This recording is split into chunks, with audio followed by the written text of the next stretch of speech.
Hola, bienvenidos a nuestro podcast. En esta oportunidad vamos a hablar sobre el feminismo comunitario e indígena, un movimiento que surge de las experiencias y la lucha de las mujeres de los pueblos originarios de América Latina. A lo largo de este episodio vamos a conocer qué es el movimiento, cómo surgió, cuáles son sus principales luchas, las críticas que plantea, las resistencias que enfrentó, sus avances y algunos de sus principales referentes. Además, vamos a relacionarlo con diferentes autoras, autores, leyes y movimientos sociales trabajados en la materia, para poder comprender cómo se relacionan estas distintas miradas sobre las desigualdades y las violencias de género. Para comenzar, Abril nos va a explicar qué es el feminismo comunitario e indígena. El feminismo comunitario e indígena es una corriente feminista que surge en Abya Yala, nombre con el que muchos pueblos originarios llaman al continente americano. Nace a partir de las experiencias de las mujeres indígenas frente a la colonización, el racismo, el patriarcado y las distintas formas de violencia que atravesaron sus cuerpos, territorios y comunidades. A diferencia de otro feminismo, construye sus propuestas desde la comunidad, los saberes ancestrales y la forma de organización de los pueblos originarios. Uno de sus conceptos más importantes es el de cuerpo-territorio, que sostiene que el cuerpo de las mujeres es el primer territorio que debe ser defendido. Por eso, este movimiento entiende que la lucha por los derechos de las mujeres no puede separarse de la defensa de la tierra, de la naturaleza y de las comunidades. Para conocer cómo se llegó a las consolidaciones de este movimiento, nuestra compañera nos va a contar sobre su origen e historia. Raíces del feminismo comunitario e indígena se encuentran en la resistencia de las mujeres indígenas desde la colonización iniciada en 1492. Durante ese proceso sufrieron distintas formas de violencia como el despojo de sus territorios, la explotación, la violencia sexual y la imposición de nuevas formas de organización que reforzaron su subordinación. Sin embargo, también fueron protagonistas de la defensa de sus pueblos y de sus comunidades. A partir de las décadas de 1970 y 1980, muchas mujeres indígenas comenzaron a organizarse porque advirtieron que sus problemáticas no siempre eran comprendidas por los feminismos tradicionales. Ellas no solo enfrentaban desigualdades por ser mujeres, sino también por pertenecer a pueblos originarios y por vivir situaciones de racismo, pobreza y exclusión. Por eso, el movimiento comenzó a consolidarse principalmente en Bolivia y Guatemala, donde referentes como Julieta Paredes, Adriana Guzmán y Lorena Calván impulsaron un feminismo construido desde la comunidad, los saberes ancestrales y las experiencias propias de las mujeres indígenas. Ahora conocemos su origen.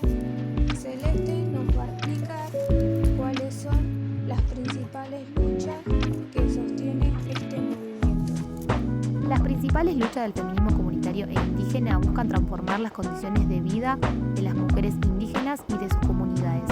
En primer lugar, este movimiento lucha por erradicar las distintas formas de violencia que afectan a las mujeres, tanto dentro como fuera de sus comunidades. También reclama el reconocimiento de sus derechos, la igualdad de participación política y el acceso a la educación, la salud y la justicia. Una de sus características más importantes es que vincula esta demanda con la defensa del territorio y de la naturaleza, ya que considera que ambas formas de opresión tienen un origen común. De esta manera surge el concepto cuerpo-territorio, que entiende al cuerpo de las mujeres como el primer territorio que debe ser defendido. Por eso, para este movimiento, defender la tierra, los ríos y los territorios ancestrales también significa defender la autonomía, la dignidad y la vida de las mujeres. Pero este movimiento no solamente plantea luchas, sino que también realiza críticas a las estructuras que generan estas desigualdades. Sobre eso va a hablar Abril. El feminismo comunitario e indígena realiza una crítica profunda a los sistemas que históricamente han generado desigualdad. En primer lugar, cuestiona el patriarcado, que sostiene que este no actúa de manera aislada. Para sus referentes, el patriarcado está estrechamente vinculado con el colonialismo, el racismo y el capitalismo, ya que estos sistemas también han contribuido al despojo de los territorios, la explotación de los recursos naturales y la subordinación de las mujeres indígenas. Además, este movimiento critica algunos feminismos occidentales o académicos porque consideran que muchas veces hablan desde realidades urbanas y europeas, sin contemplar las experiencias de las mujeres indígenas. Señalan que esas miradas suelen dejar de lado las cosmovisiones, los saberes ancestrales, la vida comunitaria y las formas específicas de violencia que atraviesan los pueblos originarios. Por eso, las feministas comunitarias defienden la construcción de un feminismo propio, nacido de sus territorios, sus culturas y sus comunidades. No rechazan la lucha feminista en general, sino que buscan ampliarla, incorporando las voces y las experiencias de las mujeres indígenas y demostrando que no existe una única forma de ser mujer ni una sola manera de construir el feminismo. Pero construir y sostener estas ideas también significó enfrentar distintas resistencias. Sobre ellas va a hablar nuestra compañera. A lo largo de su desarrollo, el feminismo comunitario e indígena tuvo que enfrentar numerosas resistencias. Las mujeres indígenas han sufrido una triple discriminación por mujeres por permanecer a pueblos originarios, en muchos casos por vivir en situaciones de pobreza o exclusión social. Además, sus demandas fueron históricamente invisibilizadas, tanto en los espacios políticos y académicos como dentro de algunos movimientos sociales. En muchas oportunidades, las situaciones de violencia que atravesaban las mujeres indígenas no fueron consideradas prioritarias frente a otras luchas de sus comunidades. Frente a esa realidad, las feministas comunitarias insistieron en que la defensa del territorio no puede separarse de la defensa de los cuerpos de las mujeres. Para ello, proteger la tierra también implica garantizar una vida libre de violencia y reconocer el papel fundamental de las mujeres dentro de sus comunidades. A pesar de las dificultades, el movimiento también logró avances importantes. Celeste nos va a contar cuáles son. A pesar de las dificultades, el feminismo comunitario e indígena ha logrado importantes avances. Uno de los principales es la visibilización de las experiencias y problemáticas específicas de las mujeres indígenas, lo que permitió que sus realidades sean más reconocidas dentro de la sociedad y los movimientos feministas. También se fortaleció su participación política y comunitaria, dándoles mayor presencia en organizaciones y espacios de decisión. Otro avance importante es el reconocimiento de los saberes ancestrales y la recuperación de la memoria histórica de las mujeres originarias, que durante mucho tiempo fueron invisibilizadas.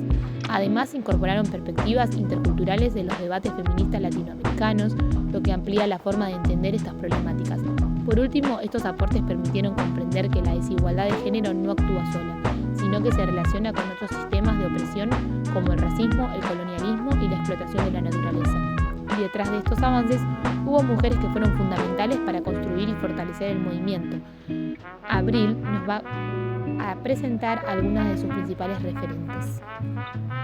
En el feminismo comunitario e indígena se destacan varias referentes que han aportado a la construcción teórica y política de este movimiento. En primer lugar, Julieta Paredes, feminista aymara de Bolivia, es una de las principales fundadoras del feminismo comunitario. Su aporte fue clave para pensar un feminismo construido desde la comunidad, cuestionando las miradas occidentales y proponiendo una lucha colectiva basada en la realidad de los pueblos originarios. Por otro lado, Adriana Guzmán profundizó la idea de despatriarcalización, es decir, la necesidad de transformar no solo las relaciones de género, sino también las estructuras sociales y políticas que sostienen el patriarcado. Además, realizó una fuerte crítica al colonialismo como sistema de opresión que afecta a los pueblos indígenas. También se destaca Lorena Cabnal, feminista mayallinca de Guatemala, creadora del concepto de cuerpo-territorio. Este concepto plantea que el cuerpo de las mujeres es un territorio que también debe ser defendido, ya que las mismas violencias que afectan a la tierra afectan a los cuerpos. Además, promueve procesos de sanación comunitaria frente a las violencias vividas. Por último, Aura Cumes, intelectual maya cachiquel, ha aportado el análisis del colonialismo y el género, articulando las ideas del feminismo indígena con una mirada crítica sobre cómo la colonización sigue influyendo en las desigualdades actuales.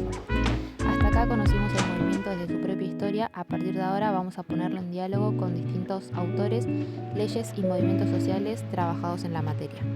En el feminismo comunitario indígena, el eje principal es la comprensión de la violencia de género como una problemática estructural, atravesada por el patriarcado, el colonialismo y el racismo, y vinculada también al territorio y a los cuerpos. Desde este enfoque, los aportes de Rita Segato permiten profundizar la idea de la violencia contra las mujeres.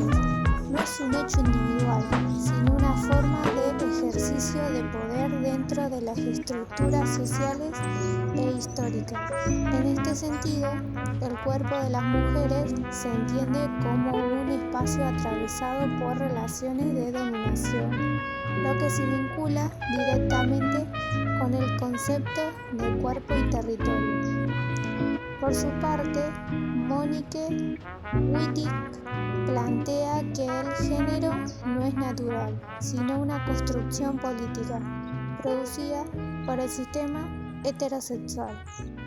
Esto permite gestionar las categorías tradicionales de hombre y mujer, en línea con la crítica del feminismo comunitario a aquellas formas de opresión que se presentan como naturales, pero que en realidad son históricas y sociales. En este sentido, tanto Segato como Wittig coinciden con el feminismo comunitario indígena, en que las desigualdades de género forman parte de sistemas de poder más amplios.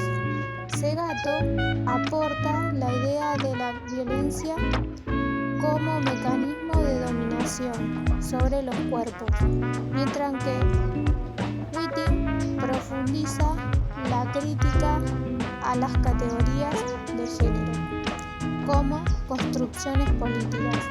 En fin, ambas perspectivas permiten comprender y reforzar la mirada del feminismo comunitario e indígena, que entienden el patriarcado como un sistema histórico de poder atravesado además por el colonialismo, el racismo y la defensa del territorio como eje central. El CIDAW es un tratado internacional que reconoce la discriminación contra las mujeres como una violación de derechos humanos y establece la obligación de los estados de prevenirla, sancionarla y erradicarla.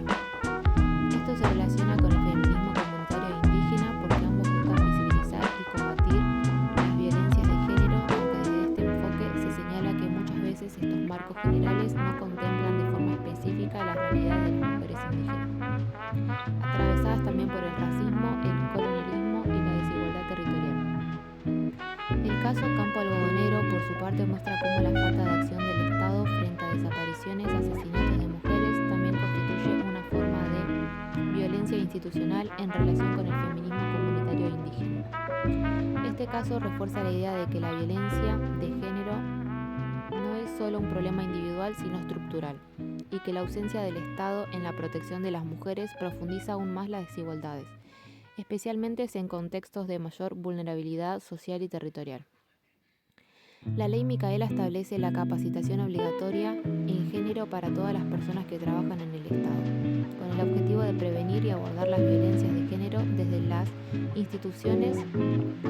Su relación con el feminismo comunitario e indígena se encuentra en la necesidad de transformar las prácticas estatales frente a la violencia, aunque desde esta perspectiva perspectiva, se plantea que estas capacitaciones deberían incorporar también una mirada intercultural que contemple las experiencias, saberes y problemáticas específicas de las mujeres indígenas. La Ley 26.485 es una ley nacional que busca prevenir, sancionar y erradicar la violencia contra las mujeres, reconociendo distintas formas de violencia como la física, psicológica, sexual, económica y simbólica. Esta ley se relaciona con el feminismo comunitario e indígena porque ambas perspectivas entienden la violencia de género como un problema estructural, aunque desde el feminismo comunitario se amplía esta mirada al incluir también el racismo, el colonialismo, la dimensión territorial que atraviesa especialmente a las mujeres indígenas.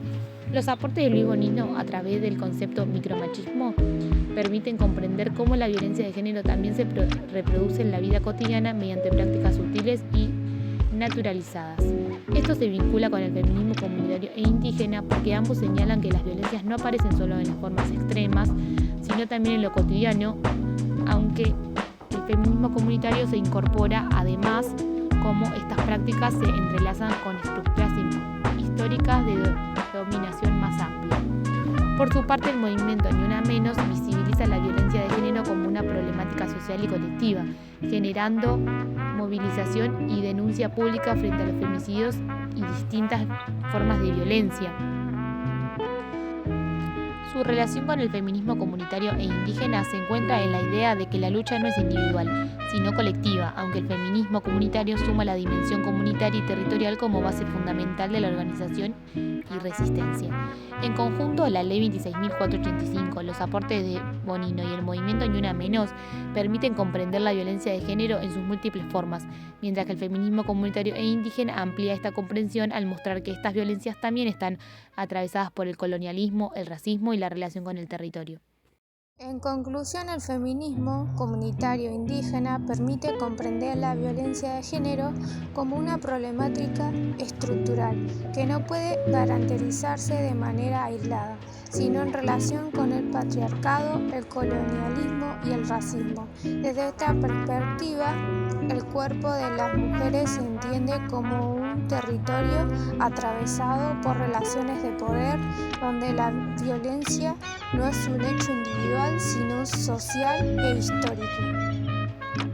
A partir del diálogo con distintos autores y marcos teóricos, se puede ver cómo la violencia de género se expresa de múltiples formas. Esta Segato permite comprenderla como una forma de dominación sobre los cuerpos, mientras que Monique Wittig cuestiona la idea de género como una categoría natural, mostrando su carácter político y construido. Del mismo modo, las leyes y movimientos como la CEDAW, la Ley 26.485, la Ley Micaela y Ni Una Menos muestran que la violencia de género es un problema social que requiere respuestas institucionales y colectivas. Sin embargo, el feminismo comunitario e indígena amplía esta mirada al incorporar la dimensión del territorio, la comunidad y las experiencias de los pueblos originarios. En fin, todas estas perspectivas coinciden en que las desigualdades de género no son naturales sino construidas históricamente y que su transformación requiere cambios sociales, culturales y educativos profundos. Gracias por escucharnos.